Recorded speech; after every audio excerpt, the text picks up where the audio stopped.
biggest learning ko po dito sa GCBI is how to draw out principles sa mga verses, sa mga context.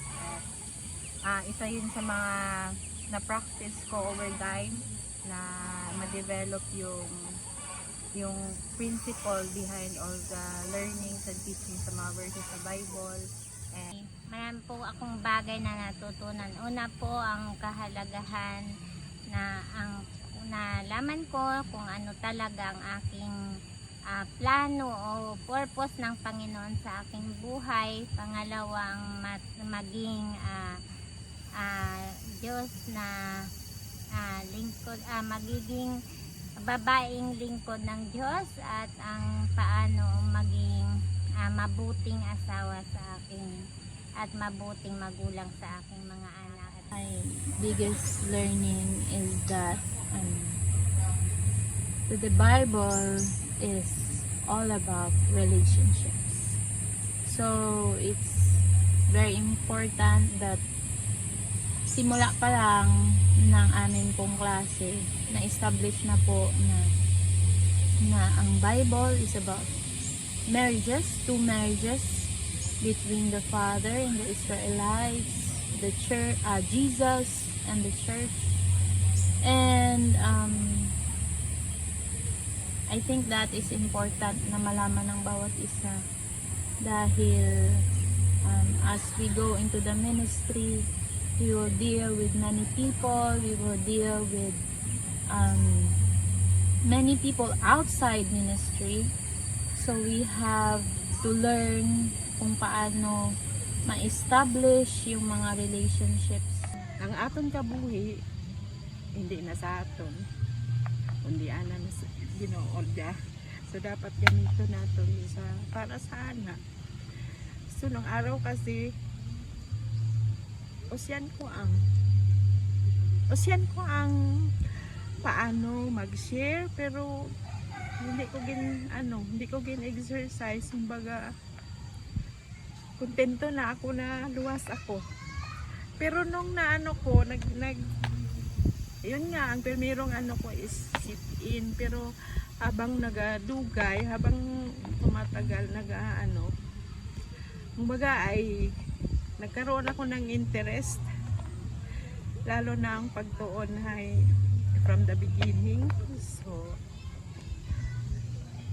book by book, chapter and by chapter. So kumbaga gid bala ang natunaan ko, bala gid akong ang kahulugan ng lahat ng mga nakasulat. Pag-gather at pag-communicate at kami sa iba outdoor para mag-share the word of God sa iba.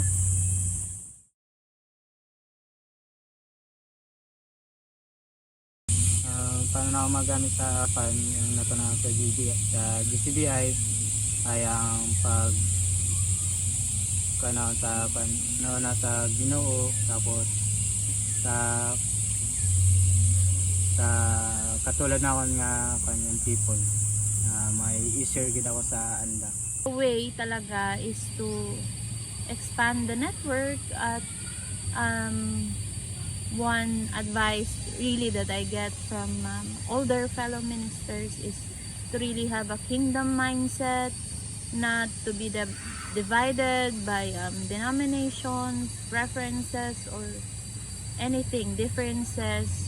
But with Jesus, tayo po ay iisa, with wanting to accomplish the Great Commission, ay makita natin na ma-expand yung relationship. How will I use it po?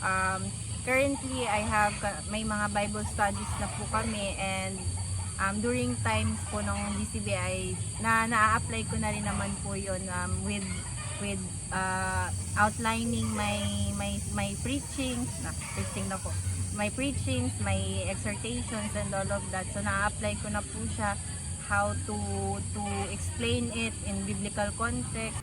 sa tuod-tuod lang sa tangya, siyempre